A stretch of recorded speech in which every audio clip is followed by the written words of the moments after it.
Hi, John Lahotak from Rockbrook Mortgage Inc. A little change of background scenery today. Please pardon the scruff here. We're transitioning from summer stash to beard and goatee season for the fall. So I hope you'll forgive that. Hopefully, it doesn't affect your viewing experience negatively on the small screen. Wanted to do a quick educational video today on points or discount points, as they're called, that relate to your mortgage loan. So as you're out there, maybe you're looking to purchase a home, maybe you're looking to refinance, you're going to see rates and an amount of points quoted next to them often. Often you'll see it quoted as 1.5 points, 1.5 or 1.75 or 1.99, whatever the case might be. You're going to see that out there. I think we all in the industry assume everybody knows what that means. Not everybody really does understand that. It's always good to have a little refresher anyway. So let's take a look here. So what is a point? So a point is simply that's 1 percentage point of the loan amount. So a $100,000 loan, 1 point would be $1,000. A $200,000 loan, 1 point would be $2,000, right? So if you see that quoted out there, it says, hey, here's the rate available to you at 1 point, that would mean that you would pay in 1 percentage of your loan amount. So on a $100,000 loan, paying $1,000 at 1 point or $1,500 at 1.5 points. So it's really a trade-off on, do you pay money up front? Do you pay a fee up front to have a lower rate? That fee is something you never get back. So you have to really make sure that you've kind of done the math and the soul searching on what your intentions are with that property, with that loan, right? Are you someone that's going to look to refinance the second rates tick down a little bit? Do you have a set of life circumstances that might change, in a couple of years? Maybe you're going to sell and move because you have aspirations to be somewhere else. Whatever the case is, you have to make sure it's worthwhile for you. Paying your points down can be beneficial. You have a cheaper month-to-month payment, excuse me, which is great.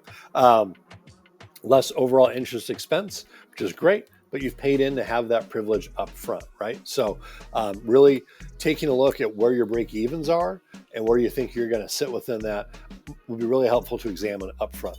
All right, so let's take a look at an example here. This is a 30-year fixed loan for a $450,000 purchase with 20% down payment. So we're doing a loan for $360,000 in both of these cases. It's the exact same loan product. We just picked two different rates off the sheet. We picked one rate where we're paying 0 points in. We're actually getting a small credit back on the one. And then another one where we're paying almost 2 points in, 1.984 points in this case. So we'll take a look at these side by side to kind of see what the difference looks like. So on the left side here, we have a discount or premium in this case of 0.12%. So that's 0.12% credit coming back to the borrower, or $432 in this case. That gets us a note rate of 6.625%, an APR of 6.679. Now APR means the annual percentage rate, the total cost of financing over the course of the loan. So all the fees that you always hear about, all the points that you pay in, all that will be right here. So that's usually going to show this higher number there. You're going to see that with any lender that you go to. So in this case, if we wanted the 0 points deal today, just what's kind of the rate doing, that's where it's at. No points in, 6.625% for you. Cool.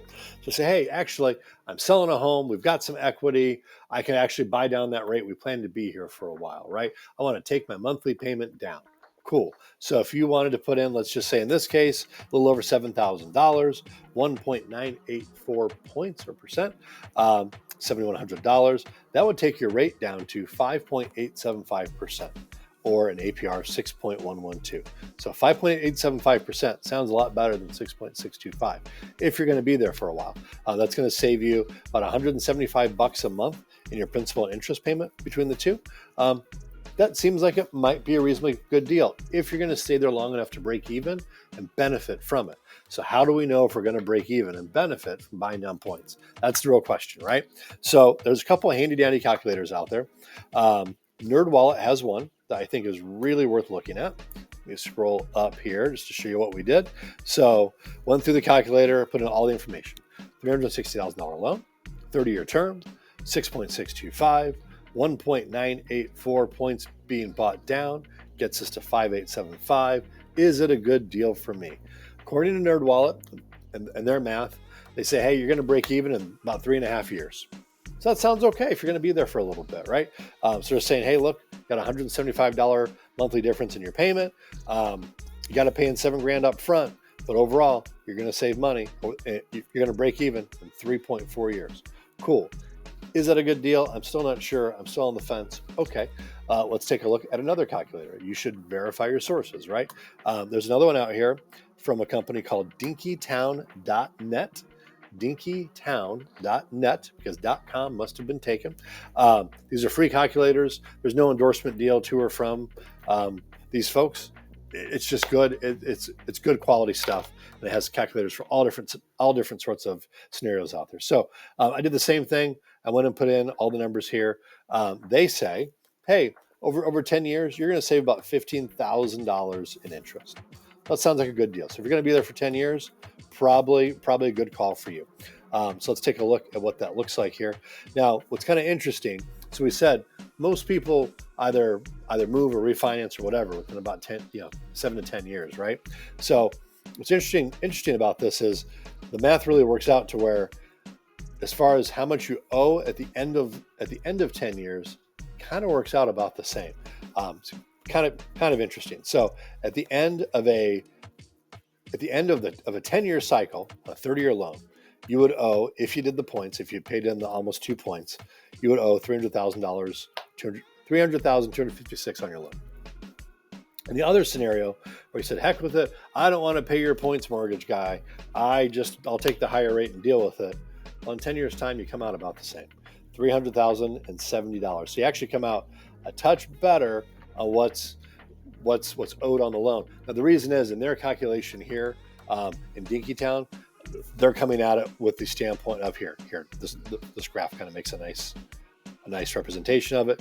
They're coming in with the assumption that instead of putting that money towards points, you'd put that money towards your down payment, right? So you come out about the same if you were to put it towards your down payment versus the points, but your month to month looks a little cheaper. So anyway, kind of interesting stuff there.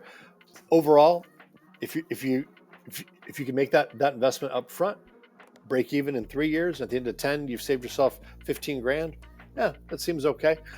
It's up to you, of course, but it's good to have the information available to you, so you at least know what to look at, where you can get information, where you can do calculations. So if you're out there and you're looking at getting a loan, getting a quote, please reach out. I would love to help you out. I would love to take a look at it. We can run some things side by side and show you, what the options look like, and kind of walk you through it all. So be happy to help you out, and I hope you have a really wonderful day.